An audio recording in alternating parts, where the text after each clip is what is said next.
Hello friends, welcome back our YouTube channel bay on science. Friends, हम लोग discussion कर रहे हैं क्लास 10th का साइंस, जिसमें फ्रेंड्स हम लोग का डिस्कशन अध्याय 4 तक हो चुका है और उसका हम लोगों ने आंसर क्वेश्चन भी अच्छे तरीके से कर लिया है। तो फ्रेंड्स, आज का हम लोग का डिस्कशन है अध्याय 5, जो कि बहुत ही इंटरेस्टिंग चैप्टर है। फ्रेंड्स, काफ़ी मज़ा आने वाला है पढ़ने में, तो बने रहिए हमारे साथ। और फ्रेंड्स, यहाँ देखिए, हमारा चैप्टर का नाम है तत्वों का आवर्त वर्गीकरण। फ्रेंड्स, चलिए इसको शुरू करते हैं। बहुत ही मज़ेदार चैप्टर है। देखिए फ्रेंड्स, यहाँ दिया हुआ है, 9वीं कक्षा में हमने सीखा कि हमारे आसपास के पदार्थ तत्व मिश्रण एवं यौगिक के रूप में उपस्थित रहते हैं। हमने यह भी सीखा कि तत्व एक ही प्रकार के परमाणुओं से बने होते हैं। क्या आप जानते हैं आज तक कितने तत्वों का पता चल चुका है? आज तक हमने 114 तत्वों की जानकारी है। सन 1800 तक केवल 30 तत्वों का पता चला था। इन सभी तत्वों की संभवतः विभिन्न विशेषताएं थी। जैसे जैसे विभिन्न तत्वों की खोज हो रही थी, वैज्ञानिक इन तत्वों के गुणधर्मों के बारे में अधिक से अधिक जानकारी एकत्र करने लगे। उन्हें तत्वों की इन जानकारियों को व्यवस्थित करना बड़ा ही कठिन लगा।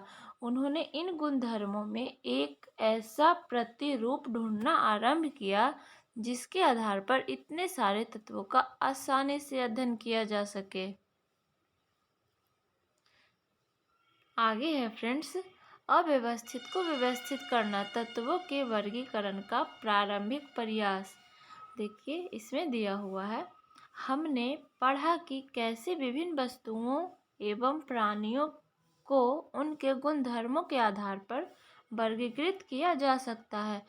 अन्य परिस्थितियों में भी हमें गुणधर्मों के आधार पर व्यवस्थित होने के उदाहरण मिलते हैं। जैसे सिंपल सा उदाहरण है फ्रेंड्स, जैसे देखिए, दुकानों में साबुनों को एक साथ एक स्थान पर रखा जाता है, जबकि बिस्कुटों को एक साथ दूसरे स्थान पर रखा जाता है। यहाँ तक कि साबुन में भी नहाने के साबुन को कपड़ा धोने के साबुन से अलग रखा जाता है।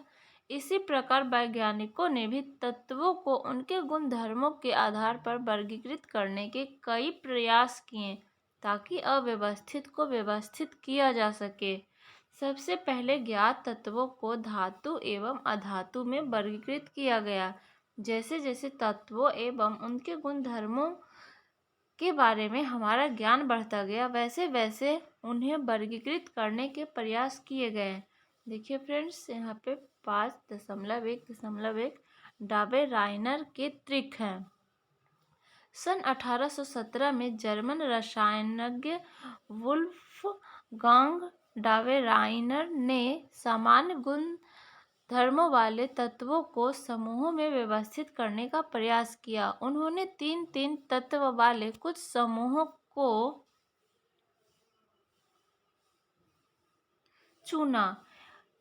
एक उन समूहों को त्रिक कहा। डावेराइनर ने बताया कि त्रिक के 3 तत्वों को उनके परमाणु द्रव्यमान के आरोही क्रम में रखने पर बीच वाले तत्व का परमाणु द्रव्यमान अन्य 2 तत्वों के परमाणु द्रव्यमान का लगभग औसत होता है। उदाहरण के लिए लिथियम, सोडियम एवं पोटेशियम वाले त्रिक पर ध्यान दीजिए, जिनके परमाणु द्रव्यमान क्रमशः 6.9, 23.0 तथा 39.0 है। लिथियम एवं पोटेशियम के परमाणु द्रव्यमानों का औसत क्या है? सोडियम के परमाणु द्रव्यमान से इसकी तुलना कैसे की जा सकती है? निम्न सारणी 5.1 में 3 तत्वों के कुछ समूह दिए गए हैं। इन तत्वों को परमाणु द्रव्यमान के आरोही क्रम में ऊपर से नीचे की ओर व्यवस्थित किया गया है। क्या बता सकते हैं कि इनमें से कौन सा समूह डावेराइनर त्रिक बनाते हैं? देखिए फ्रेंड्स, यहाँ पे सारणी 5.1 है। समूह ए के तत्व परमाणु द्रव्यमान, समूह बी के तत्व परमाणु द्रव्यमान, समूह सी के तत्व और परमाणु द्रव्यमान। यहाँ देखिए फ्रेंड्स चित्र 5.1 है जो कि बहुत ही मज़ेदार है। आइए इसके बारे में देखिए पढ़ते हैं। यहाँ पे कुछ दोस्त हैं और एक नक्शा है जो टूटा है। उसको नक्शा मतलब बिखरा हुआ है और उसमें खजाने के पास पहुँचने का रास्ता है। तो देखिए इसमें पढ़ते हैं कि क्या है। देखिए, कल्पना कीजिए कि आपको तथा आपके दोस्त को टुकड़ों में बटा यानी कि फटा हुआ एक नक्शा मिलता है जो किसी खजाने का पता बताता है।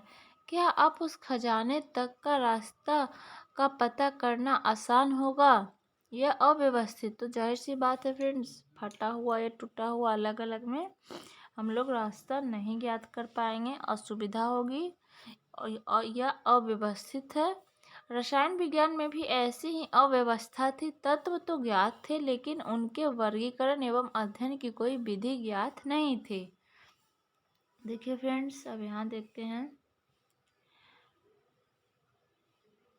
आप देखेंगे कि समूह बी तथा सी, यहाँ देखिए समूह बी तथा सी डावे राइनर त्रिक बनाते हैं। डावे राइनर उस समय तक ज्ञात तत्वों में केवल 3 त्रिक ही ज्ञात कर सके, सारणी 5.2।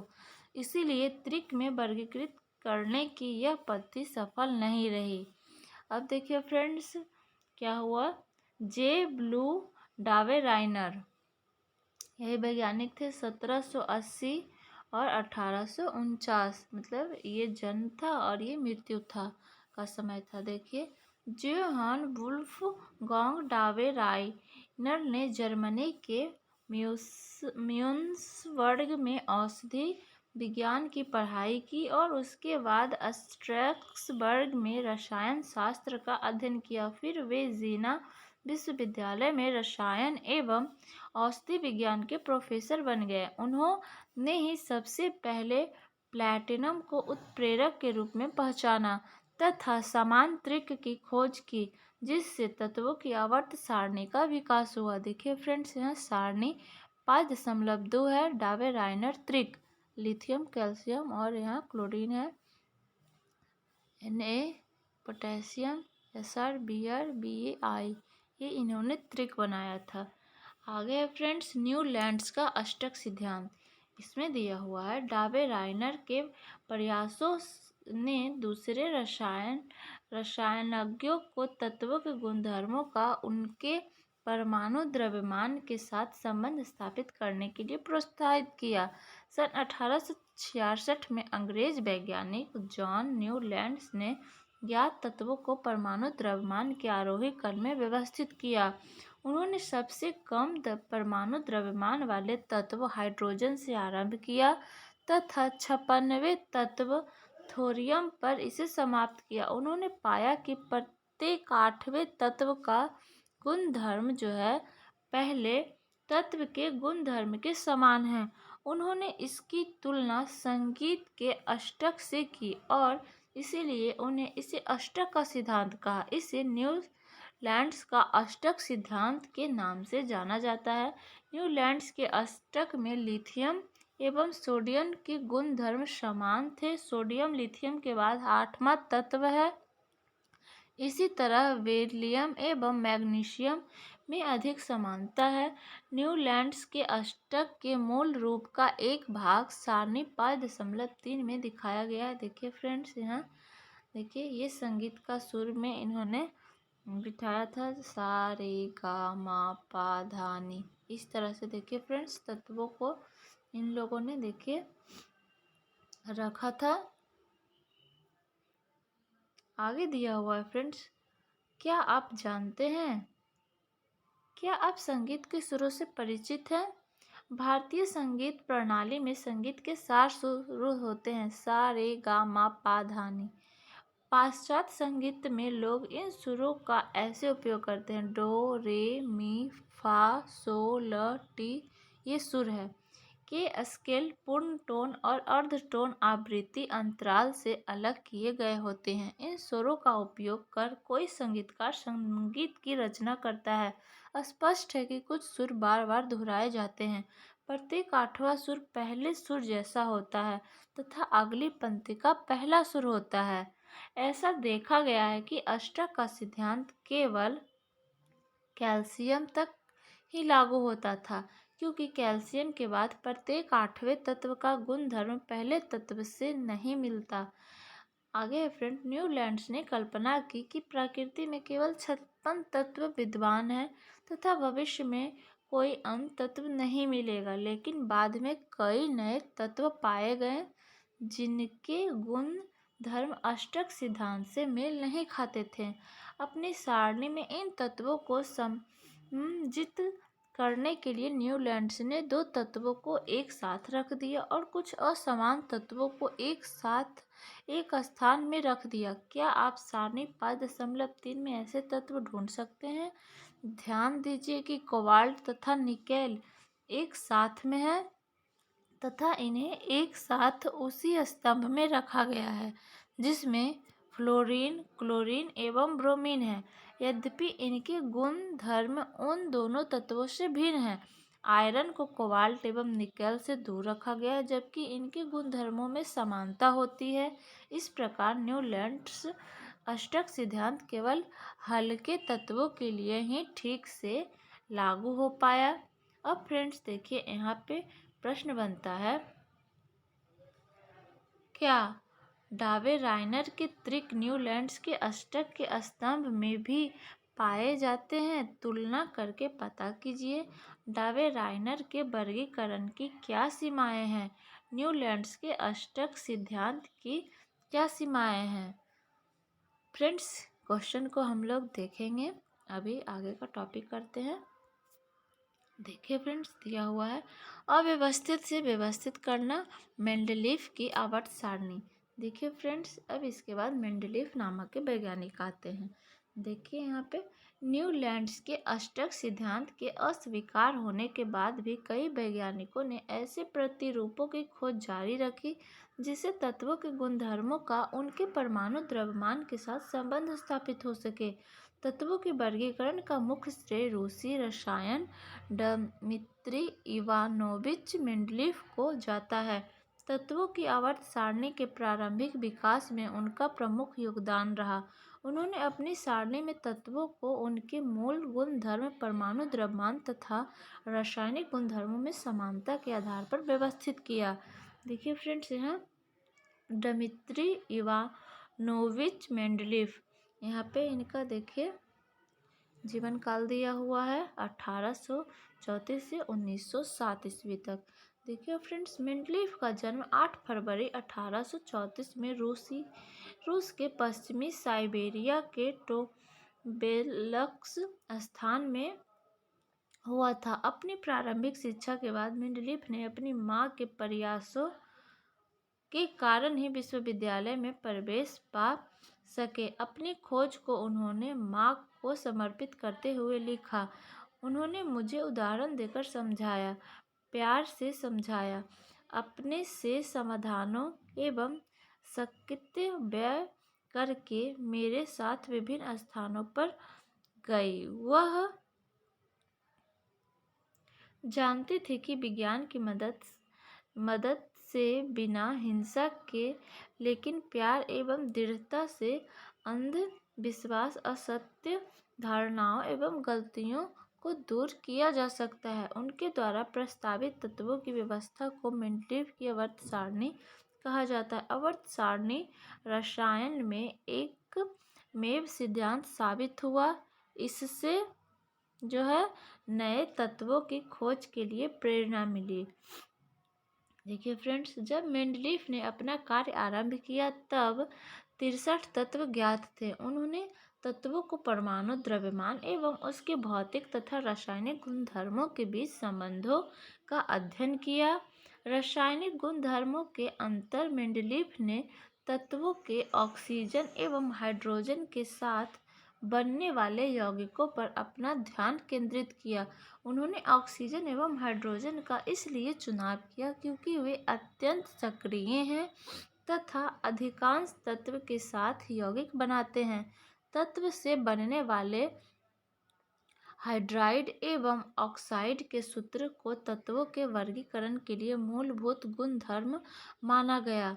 फिर उन्होंने 63 कार्ड लिए एवं प्रत्येक कार्ड पर अलग अलग तत्वों के गुणधर्मों को लिखा। उन्होंने समान गुणधर्म वाले तत्वों को अलग कर दिया तथा इन पत्तों को पिन लगाकर दीवार पर लटका दिया। उन्होंने देखा कि अधिकांश तत्वों को आवर्त सारणी में स्थान मिल गया था तथा अपने परमाणु द्रव्यमान के आरोही क्रम में ये तत्व व्यवस्थित हो गए। यह भी देखा कि सामान्य भौतिक एवं रासायनिक गुणधर्म वाले विभिन्न तत्व एक निश्चित अंतराल के बाद फिर आ जाते हैं। इसी आधार पर मेंडलीफ ने आवर्त सारणी बनाई, जिसका सिद्धांत है तत्वों के गुणधर्म के परमाणु द्रव्यमान का आवर्त फलन होते हैं।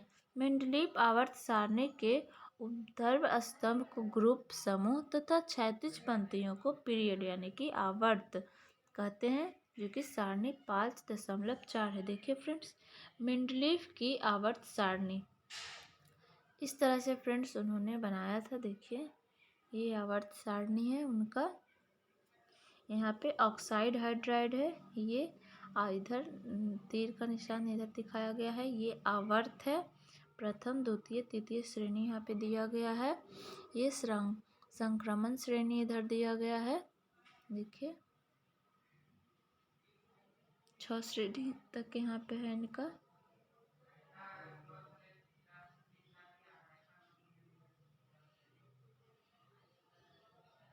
मेंडलीफ की आवर्त सारणी 1872 में जर्मन पत्रिका में प्रकाशित हुई थी। स्तंभ के शीर्ष पर ऑक्साइड तथा हाइड्राइड के सूत्र में अंग्रेजी अक्षर आर समूह के किसी भी तत्व को दर्शाता है। सूत्र को लिखने के तरीके पर ध्यान दीजिए। उदाहरण के लिए कार्बन के हाइड्राइड CH4 को RH4 तथा उसके ऑक्साइड CO2 को RO2 लिखा गया है। इस तरह से लिखा गया है फ्रेंड्स। आगे देखिए, मेंडलीफ की आवर्त सारणी की उपलब्धियां। अब देखिए उसकी क्या क्या उपलब्धि है। आवर्त सारणी व्यवस्थित करते समय मेंडलीफ को सारणी में अधिक द्रव्यमान वाले तत्व को कभी कभी कम द्रव्यमान वाले तत्व से पहले रखना पड़ा। क्रम इसीलिए उलटना पड़ा ताकि समान गुणधर्म वाले तत्वों को एक साथ रखा जा सके। उदाहरण के लिए कोबाल्ट परमाणु संख्या 58.9 सारणी में निकेल परमाणु द्रव्यमान 58.7 से पहले है। सारणी 5.4 को देखकर क्या आप ऐसी एक अन्य विसंगति ढूंढ सकते हैं? इसके अतिरिक्त मेंडलीफ ने अपनी आवर्त सारणी में कुछ रिक्त स्थान छोड़ दिया। इन रिक्त स्थान को दोष के रूप में देखने के बजाय मेंडलीफ ने दृढ़तापूर्वक कुछ ऐसे तत्वों का अस्तित्व का अनुमान लगाया जो उस समय तक ज्ञात नहीं थे। इनका नामकरण उन्होंने उसी समूह में इससे पहले आने वाले तत्व के नाम में एका संस्कृत शब्द है उपसर्ग लगाकर किया, जैसे बाद में ज्ञात होने वाले स्कैंडियम, गैलियम, जर्मेनियम के गुणधर्म क्रमशः एका बोरॉन, एका एल्यूमिनियम तथा एका सिलिकॉन के समान थे। मेंडलीफ द्वारा अनुमानित एका एल्यूमिनियम तथा बाद में ज्ञात गैलियम के गुणधर्म को सारणी 5.5 में सूचीबद्ध किया गया है। यहाँ देखिए फ्रेंड्स, एका एल्यूमिनियम तथा एका गैलियम के गुणधर्म। यहाँ गुणधर्म है परमाणु द्रव्यमान, ऑक्साइड का सूत्र और क्लोराइड का सूत्र। एका एल्यूमिनियम और यहाँ गैलियम है। मेंडलीफ की आवर्त सारणी की परिशुद्धता तथा उपयोगिता के ठोस प्रमाण मिल गए हैं। इसके अलावा मेंडलीफ के अनुमान की असाधारण सफलता के कारण रसायनज्ञों ने उनकी आवर्त सारणी को न केवल स्वीकार किया अपितु उनको इस सिद्धांत की अवधारणा का सृजन भी माना। उत्कृष्ट गैसें जैसे हीलियम, नियॉन एवं आर्गन एआर का पहले भी कई संदर्भ में उल्लेख किया गया। इन गैसों का पता देर से चला क्योंकि ये अक्रिय हैं तथा वायुमंडल में इनकी मात्रा बहुत कम है। मेंडलीफ की आवर्त सारणी की एक विशेषता यह भी थी कि जब इन गैसों का पता चला तब पिछली व्यवस्था को छोड़े बिना ही इन्हें नए समूह में रखा जा सका। मेंडलीफ के वर्गीकरण की सीमाएं इसमें दिया हुआ है। हाइड्रोजन का इलेक्ट्रॉनिक विन्यास क्षार धातुओं से मिलता है।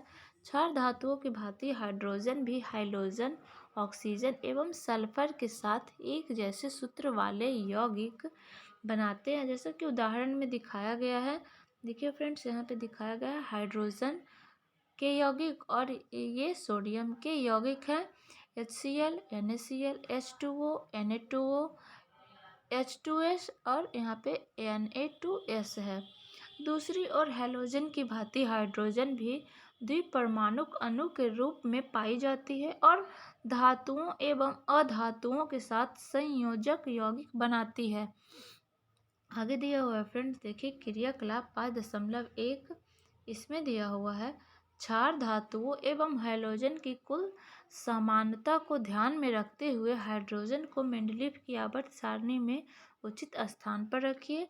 हाइड्रोजन को किस समूह एवं आवर्त में रखना चाहिए? देखिए यहाँ दिया हुआ है, निश्चित रूप से आवर्त सारणी में हाइड्रोजन को नियत स्थान नहीं दिया जा सकता है। यह मेंडलीव की आवर्त सारणी की पहली कमी थी। वह अपनी सारणी में हाइड्रोजन को सही स्थान नहीं दे पाए। मेंडलीव के तत्वों के आवर्त वर्गीकरण तैयार होने के पर्याप्त समय बाद समस्थानिकों का पता चला। हम जानते हैं कि किसी तत्व के समस्थानिकों के रासायनिक गुणधर्म समान होते हैं, लेकिन उनके परमाणु द्रव्यमान भिन्न भिन्न होते हैं। देखिए फ्रेंड्स, अब है क्रियाकलाप 5.2। तो देखिए फ्रेंड्स, हम लोग इसको कर लेते हैं। इसमें दिया है क्लोरीन के समस्थानिक Cl जो है 35 तथा Cl 37 पर विचार कीजिए। उनके परमाणु द्रव्यमान भिन्न भिन्न होने के कारण क्या आप उन्हें अलग रखेंगे या रासायनिक गुणधर्म समान होने के कारण आप दोनों को एक ही स्थान पर रखेंगे? इस प्रकार देखिए फ्रेंड्स, सभी तत्वों के समस्थानिक मेंडलीव के आवर्त नियम के लिए एक चुनौती थी। दूसरी समस्या यह थी कि एक तत्व से दूसरे तत्व की ओर आगे बढ़ने पर परमाणु द्रव्यमान जो है नियमित रूप से नहीं बढ़ते। इसीलिए यह अनुमान लगाना कठिन हो गया कि दोनों तत्वों के बीच कितने तत्व खोजे जा सकते हैं। विशेषकर जब हम भारी तत्वों पर विचार करते हैं तो कठिनाई आती है। तो फ्रेंड्स देखिए, यहाँ पे क्वेश्चन बनता है, मेंडलीव की आवर्त सारणी का उपयोग कर निम्नलिखित तत्वों को ऑक्साइड के सूत्र का अनुमान कीजिए। गैलियम के अतिरिक्त अब तक कौन कौन से तत्वों का पता चलता है जिसके लिए मेंडलीव ने अपने आवर्त सारणी में खाली जगह छोड़ दिया था? 2 उदाहरण दीजिए। मेंडलीव अपनी आवर्त सारणी तैयार करने के लिए कौन सा मापदंड अपनाया था? और आपके अनुसार उत्कृष्ट गैसों को अलग समूह में क्यों रखा गया? तो फ्रेंड्स देखिए, इसके पहले भी 2 प्रश्न था, उसमें 2 क्वेश्चन थे। तो फ्रेंड्स, ये जो 6 क्वेश्चन हो गए हैं, इसका हम लोग नेक्स्ट वीडियो में आंसर जानेंगे और आगे का जो पॉइंट है उसको भी करेंगे। तो फ्रेंड्स बने रहिए हमारे साथ, बहुत ही मज़ा आने वाला है इस चैप्टर में। और साथ ही अगर अभी तक सब्सक्राइब नहीं किया है तो चैनल को ज़रूर से सब्सक्राइब कर ले, लाइक करें और अपने दोस्तों के साथ शेयर भी करें। मिलते हैं फ्रेंड्स नेक्स्ट वीडियो में।